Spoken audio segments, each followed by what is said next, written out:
Friends, welcome you all on kick off to success. आज हम जो टॉपिक करने जा रहे हैं वो है राजस्थान में मृदा।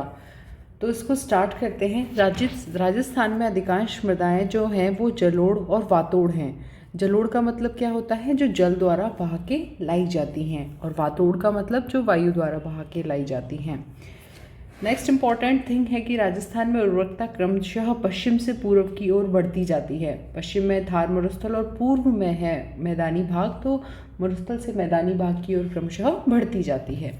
राजस्थान में कोई एक ही प्रकार की मृदा नहीं मिलती है, कई प्रकार की मृदाएं मिलती हैं, इसलिए यहाँ पर मृदा की विविधता है।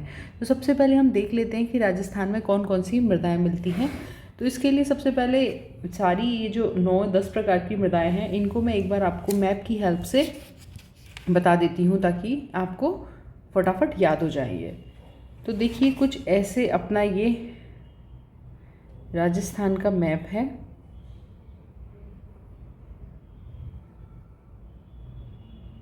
क्लियर? इसमें ये अपनी अरावली पर्वतमाला है। तो सबसे पहले जो सबसे ज़्यादा भाग है वो है मरुस्थल का। तो ये जो अपनी मृदा है ये है यहाँ पे रेतीली मृदा। ठीक है, क्लियर? ये मुख्यतः जहाँ जहाँ मरुस्थल का विस्तार है वहाँ पाई जाती है। इसके साथ ही हम बात करते हैं भूरी रेतीली या धूसर रेतीली मृदा। तो धूसर या भूरी रेतीली जो मृदा है ये इस वाले भाग में पाई जाती है, स्पेशली बांगड़ प्रदेश में, पाली, नागौर, जालौर, सीकर, झुंझुनू वाले में पाई जाती है भूरी रेतीली। अब ऐसा तो नहीं है कि रेतीली एक जगह है, बॉर्डर ख़त्म तो मिट्टी ख़त्म, मिट्टी इधर उधर उड़ती रहती है, तो यहाँ रेतीली भी है लेकिन भूरी भी है। क्लियर? इसके बाद हम बात करते हैं कि जो अपना बाड़मेर और जालौर वाला भाग है ये वाला, वहाँ पाई जाती है लवणीय मृदा। क्लियर? ये यहाँ पे पाई जाती है। इसके बाद हम देखते हैं, ये अपनी 3 प्रकार की मिट्टियाँ हो गई। इसके बाद आती है दोमट मिट्टी। दोमट मिट्टी या कछारी मिट्टी मुख्यतः वहाँ पाई जाती है जहाँ पर अच्छी नदियाँ होती हैं। ठीक है, जैसे धौलपुर, भरतपुर, करौली, सवाई माधोपुर, जयपुर, अलवर, तो यहाँ पाई जाएगी दोमट मृदा। क्लियर? इसके बाद हम बात करते हैं कोटा की। तो क से कोटा, क से काली और कपास के लिए यूज़फुल। तो ये वाला भाग जो कोटा का है यहाँ पाई जाएगी काली मृदा। क्लियर? इसके बाद हम बात करते हैं डूंगरपुर, बांसवाड़ा, ये वाला जो एरिया है वहाँ पे पाई जाती है लाल लोमी मृदा। ठीक है, ये आपको याद रखनी है कि काली कोटा में पाई जाएगी और डूंगरपुर बांसवाड़ा में लाल लोमी मृदा पाई जाती है। क्लियर? स्पेशली जो दक्षिणी भाग है अपना, इसका ये है कि लोह तत्वों के कारण इसका रंग लाल दिखाई देता है। मक्का, चावल, गन्ने के लिए बहुत यूज़फुल है। इसके बाद हम बात करते हैं मिश्रित लाल और काली। अब यहाँ पे लाल है, यहाँ काली है, तो ये वाला जो एरिया होगा वहाँ पाई जाएगी रेड एंड ब्लैक, मिश्रित लाल और काली। क्लियर? ठीक है, ये अपनी हो गई। इसका यहीं का जो कुछ एरिया होगा, अब ये मिलते जुलते यहाँ पाई जाएगी मिश्रित काली। इस तरह से हो जाते हैं ये मिट्टियों का एरिया जो है। ठीक है, एक अब पाई जाती है भूरी मिट्टी, जो सवाई माधोपुर के आसपास का क्षेत्र है वहाँ पाई जाएगी भूरी मिट्टी, या फिर कह सकते हैं कि बनास का जो प्रवाह क्षेत्र है वहाँ पर पाई जाती है। क्लियर? तो ये अपना एक हो गया, जिससे अब आपको याद हो जाएंगी कि कौन कौन से है मिट्टी का क्षेत्र। अब अपन करते हैं मेन क्लासिफिकेशन। तो देखिए, सबसे पहले आती है रेतीली मृदा। ये कैसे बनती है? भौतिक अपक्षय और अधिक ताप अंतर के कारण। भौतिक अपक्षय में जो कण होते हैं मोटे मोटे भाग, जो पत्थर होते हैं या फिर जो भी वहाँ पर पाए जाते हैं वो मोटे मोटे भागों में टूट जाते हैं। दिन में अधिक तापमान रहता है, रात में एकदम गिर जाता है, तो वो मोटे मोटे कण बन जाते हैं। तो यहाँ पे क्या है, रेतीली मृदा की कण मोटे होते हैं, कैल्शियम अधिक होता है, जैविक पदार्थों का अभाव होता है, नाइट्रोजन का भी अभाव है। क्लियर? अब अपन ने कहा था सारे मरुस्थलीय क्षेत्र में पाई जाती है। तो जैसलमेर, जोधपुर, बाड़मेर, नागौर, चूरू, बीकानेर, झुंझुनू, लगभग ये जो एरिया है वहाँ ये पाई जाएगी। अभी मोटे कण हैं मृदा के, तो मोटा ही अनाज पैदा करेगी। तो बाजरा, मोट और मूंग ये मुख्य फसलें होती हैं। नेक्स्ट हम देखते हैं भूरी व रेतीली मृदा। इसे धूसर मरुस्थलीय भी मृदा कहते हैं। जस्ट जो उसका सामने वाला एरिया था, बागड़ प्रदेश था, वहाँ पर पाई जाएगी। तो जैसे बाड़मेर, जालौर, जोधपुर, सिरोही, पाली, नागौर, सीकर, झुंझुनू में ये पाई जा रही थी, और फास्फेट अधिक है और नाइट्रोजन कम है। आपने मैप एक बार याद कर लिया तो आपको याद करने में बहुत सहूलियत रहेगी। अब आती है नेक्स्ट लाल व पीली मृदा।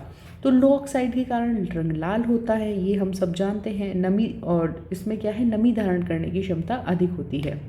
ठीक है, लाल व पीली मृदा जो है ये सवाई माधोपुर, भीलवाड़ा, अजमेर में पाई जाती है। इसको भाई अपन भूरी भी कह देते हैं, और स्पेशली ये बनास के प्रवाह क्षेत्र में पाई जाती है, बनास नदी के प्रवाह क्षेत्र में। क्लियर। ग्रेनाइट सिस्ट व नीस के टूटने से बनी है, मूंगफली और कपास के लिए बेनिफिशियल है। नेक्स्ट हम देखते हैं लाल लोमी मृदा। लोह कणों के कारण भी इसका रंग, जहाँ लाल है तो वहाँ लोह के कणों के कारण रंग लाल है। बारीक कण के कारण अधिक समय तक नमी धारण कर लेती है। नाइट्रोजन, फास्फोरस, कैल्शियम लवणों की कमी है। कहाँ पाई जाएगी लाल लोमी? हमने बताया था कि दक्षिणी राजस्थान में, तो डूंगरपुर, बांसवाड़ा, उदयपुर, चित्तौड़गढ़। मुख्य रूप से क्या होगा, मक्का, बाकी चावल, गेहूँ, जौ, चना भी हो जाते हैं। तो ये मुझे लगता है आपको एक बार मोटा मोटी हमने जो मैप से स्टडी कर लिया था, उसके बाद ये आराम से आप सब लोगों को याद हो जाएंगी। नेक्स्ट हम देखते हैं मिश्रित लाल व काली। काली पाई जा रही थी अपने कोटा, मिश्रित और लाल पाई जा रही थी डूंगरपुर के आसपास। तो उसके ऊपर का जो मिला उजुला क्षेत्र है वहाँ पर पाई जाएगी लाल काली। मालवा पठार की काली मृदा का ही विस्तार है। फास्फेट, नाइट्रोजन, कैल्शियम व कार्बनिक पदार्थों की कमी है। इसका एरिया कौन कौन सा है? भीलवाड़ा, उदयपुर, चित्तौड़गढ़, डूंगरपुर और बांसवाड़ा। अब कपास कोटा वाली काली मृदा में, मक्का लाल पीली में, लाल लोमी में, तो मिश्रित लाल व काली में दोनों ही होंगी, सिंपल सी बात। अब बात करते हैं मध्यम काली। मध्यम काली कहाँ मिलेगी? कैल्शियम, पोटाश अधिक हैं, जहाँ पे फास्फेट और जैविक पदार्थ कम है। काली का फिक्स एरिया है कोटा, बूंदी, बारां और दक्षिण पूर्वी राजस्थान।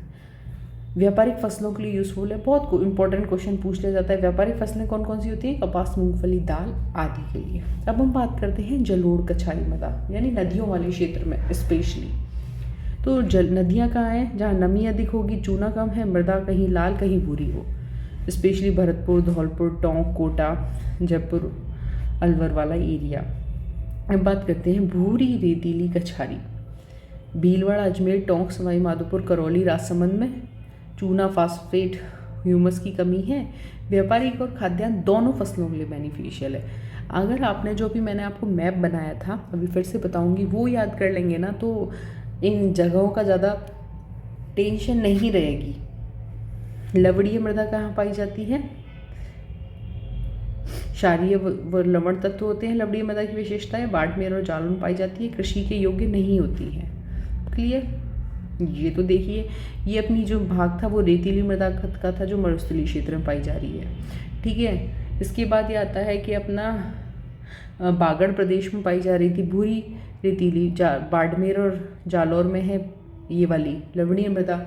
दक्षिणी राजस्थान में राजसमंद, डूंगरपुर, बांसवाड़ा में लाल लोमी, कोटा में मध्यम काली, कोटा में काली है। इसके मिश्रित जो एरिया है भीलवाड़ा के आसपास, वहाँ पाई जाएगी ये अपना राजसमंद वगैरह का एरिया है, वहाँ पाई जाएगी मिश्रित काली। भीलवाड़ा के आसपास लाल पीली कभी कह सकते हैं, या फिर भूरी को बनास वाली हो जाएगी। और गंगानगर वाले एरिया में रेतीली दोमट। क्लियर। लेकिन आजकल ना क्वेश्चन इसमें से काफ़ी मात्रा में पूछे जाते हैं, तो वो तो याद करना है, ये भी करना है। अभी इसको एक बार आप मैप, जो क्लास वैज्ञानिक वर्गीकरण है, उसको आप मैप से देख लीजिए। ये इसका मैप है, तो ये अपना मैप है। इसमें जो पहला भाग है, ठीक है, इसको अपन अच्छे से मैं आपको बताऊँ। भारत और ये वो बॉर्डर है जो भारत और पाकिस्तान दोनों का कॉमन है।